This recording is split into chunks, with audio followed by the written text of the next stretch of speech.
پہ معراج آنے والی. ہم رجب کے مہینے میں ہیں.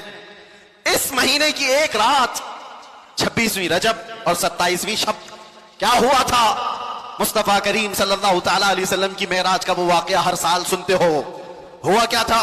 حدیثوں کی روشنی میں جبرائیل امین آئے, مصطفیٰ کریم صلی اللہ تعالیٰ علیہ وسلم کو مکہ مکرمہ سے حرم کعبہ تک لے گئے, حرم سے اس کے بعد مسجد اقصیٰ لے گئے. یہاں تک کا تو واقعہ قرآن بیان کر رہا ہے, سبحان الذی اسریٰ بعبدہ لیلا من المسجد الحرام الی المسجد الاقصیٰ. پاک ہے وہ ذات جس نے اپنے بندے خاص کو مسجد حرم سے مسجد اقصیٰ تک لے گیا. اور اس کے بعد ہوا کیا؟ سارے نبیوں کی امامت فرمائی, سارے نبیوں نے میرے آقا کے قصیدے پڑھے. پھر اس کے بعد سفر ہوا, پہلے آسمان, دوسرے آسمان, تیسرے, چوتھے, پانچویں, چھٹے, ساتویں آسمان. ہر آسمان پر ایک ایک نبی سے ملاقات. واقعہ پتہ ہے؟ سنو توجہ سے, میرے آقا صلی اللہ تعالیٰ علیہ وسلم اس کے بعد عرش, کرسی, لوح, قلم, جنت, دوزخ سب کے مناظر ملاحظہ فرمائے. سدرۃ المنتہا پر گئے. اس کے بعد جبرائیل امین وہی رک گئے, آقا آگے گئے. حضور پاک صلی اللہ تعالیٰ علیہ وسلم اب اس جگہ کا سفر کی جس جگہ کا نام ہی نہیں, لامکان, اس کو جگہ بھی نہیں کہہ سکتے. جگہ وہ ہے جو کائنات کے اندر میں, وہ لامکان, مکہ ہی نہیں, اور اس میں سمت بھی نہیں, نہ پورب, نہ پچھم, نہ دکھن, نہ اتر, کچھ نہیں. یہ تو وہاں ہے جہاں سورج نکلتا ہے, اور اس جگہ میرے آقا گئے جہاں سورج نہیں, چاند نہیں, اس کے آگے پہنچ. اور پھر وہ ایک ہی مقام قرب تھا میرے رب ذوالجلال کے حضور. رب تبارک و تعالیٰ کے حضور گئے, اور کیسے؟ کعبہ قوسین او ادنا, 2 کمانوں سے بھی کم کا فاصلہ رہ گیا تھا. میرے آقا اتنے قریب گئے. اللہ کریم نے اپنے قرب میں, اپنے چلوں میں جتنا وقت چاہا حضور پاک صلی اللہ علیہ وسلم کو شرف ملاقات عطا کیا. بعد میں پھر حضور آئے. بیان کرنے میں اتنا وقت لگ رہا ہے, معراج کا پورا واقعہ بھی نہیں, سمری بیان کر رہا ہوں, خلاصہ. اور حضور رب تعالیٰ کے حضور سے تحفہ بھی لے کر کے آئے, پتہ ہے 50 نمازوں کا. موسیٰ علیہ السلام ملے, کہا 50 آپ کی امت نہیں پڑھ پائے گی, کم کرا لائیں. گئے اللہ کی بارگاہ میں, 5 کم کرائے, پھر آئے, پھر 5 کم کرائے, پھر آئے, پھر 5 کم کرائے. 9 بار بار بار بارگاہ رب العزت میں جاتے رہے, آتے رہے. آخر میں 5 رہ گئی, پھر آئے. سوچو یہ بیان کرنے میں اتنا وقت لگ گیا, صرف چھوٹا سا سمری اور خلاصہ, لیکن حقیقت اس واقعے کی یہ ہے, تا عرش گئے پھر آئے محمد. کیسے؟ حضور عرش بھی گئے, واپس بھی آ گئے, لیکن شاعر کہتا ہے زنجیر بھی ہلتی رہی, بستر بھی رہا گرم, تا عرش گئے پھر آئے محمد صلی اللہ علیہ وسلم. جس کمرے میں آپ آرام کر رہے تھے, دروازے کی کڑی, اگر دروازہ کھول کر کے آدمی جائے تو کڑی کتنی دیر تک ہلتی رہے گی؟ روایتوں میں یہ ملتا ہے دروازے کی جو زنجیر ہے, میاں آپ دروازہ بند کر کے گئے تو کڑی ہلتی ہے تھوڑی دیر تک کے لیے. حضور جب معراج کا پورا سفر طے کر کے آئے تھے تو دروازے کی کڑی ابھی ہل رہی تھی, اور بستر پر آدمی سو کر کے اٹھے تو وہ بستر کتنی دیر تک گرم رہے گا؟ Minute, 1.5 minute. لیکن حضور جب معراج سے واپس آئے تو بستر ابھی بھی گرم تھا. یہ نہیں کہا گیا کہ سورج ابھی نہیں طلوع ہوا تھا, یہ نہیں کہا گیا کہ رات پوری نہیں گزری تھی, بلکہ یہ کہا جا رہا ہے ارے زنجیر بھی ہل رہی تھی اور بستر بھی رہا گرم, تا عرش گئے پھر آئے محمد صلی اللہ علیہ وسلم. اب یہاں پر عقل کے گھوڑے دوڑانے والے ایتھیسٹ آتے ہیں اور کہتے ہیں ایسا کیسے ہو سکتا ہے, ایسا کیسے ہو سکتا ہے. ان کا جواب ہم پھر کبھی دیں گے, یہ ہماری پاک محفل ہے, بارگاہ مصطفیٰ کا ذکر ہے تو ظاہر سی بات ہے یہ عاشقوں کی محفل ہے.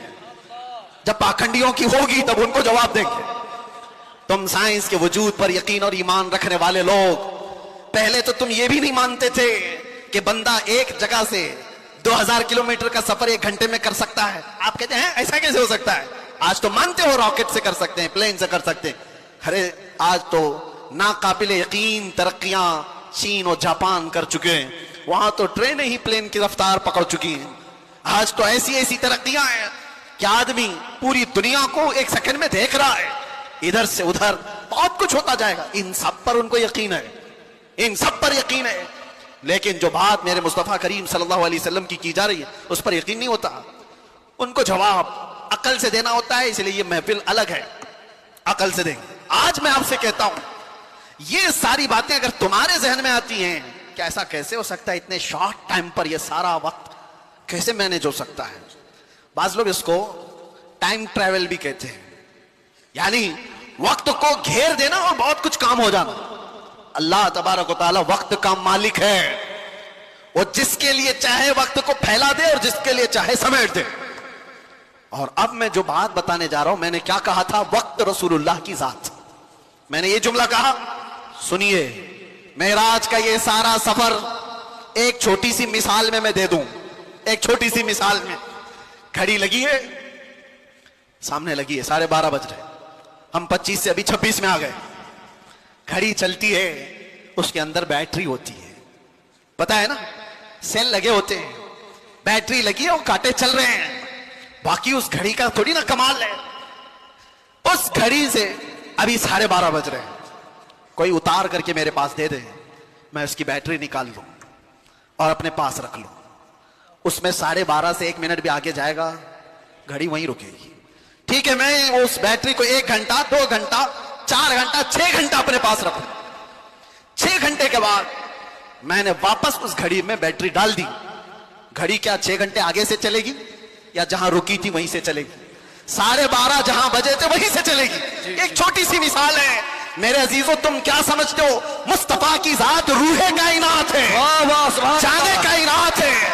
مصطفیٰ کی ذات جان کائنات ہے، روح کائنات ہے. معراج کی شب رب تعالیٰ نے روح کائنات کو، کائنات کی جان کو اپنے پاس بلایا تھا. اب پتہ نہیں 100 سال رکھا، 200 سال رکھا، 500 سال رکھا، پتہ نہیں ہزاروں سال رکھا، لیکن جان کو جب واپس کائنات میں بھیجا تو وقت جہاں تھما تھا وہیں سے چل پڑا. نعرہ تکبیر، نعرہ رسالت، جشن عید میلاد النبی، لبیک یا رسول اللہ.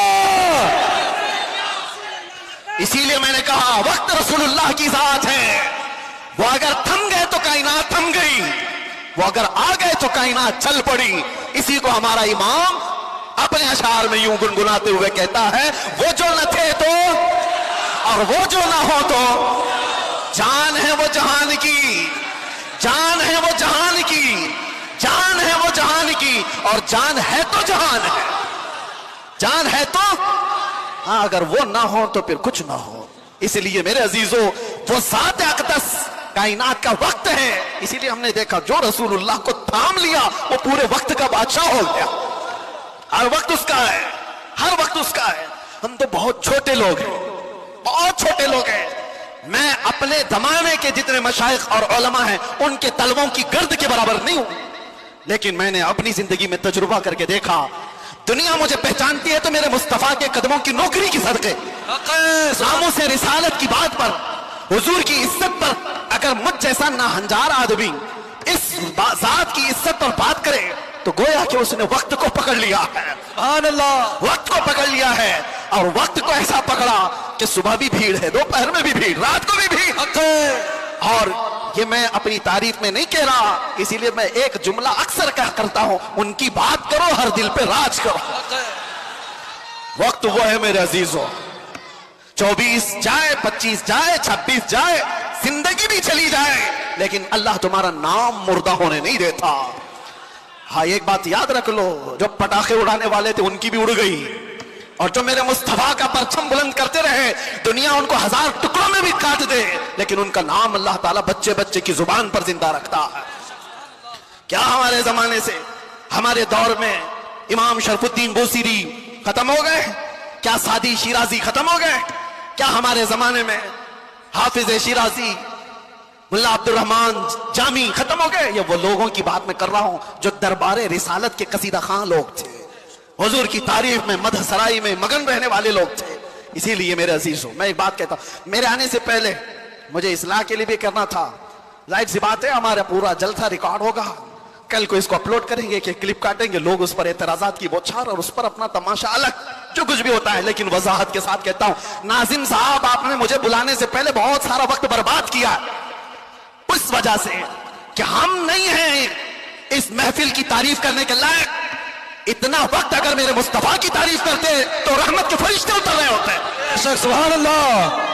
بارگاہ مصطفیٰ میں لبیک لبیک لبیک یا رسول اللہ، لبیک لبیک لبیک یا رسول اللہ، لبیک لبیک لبیک یا رسول اللہ، لبیک لبیک لبیک یا رسول اللہ، لبیک یا رسول اللہ.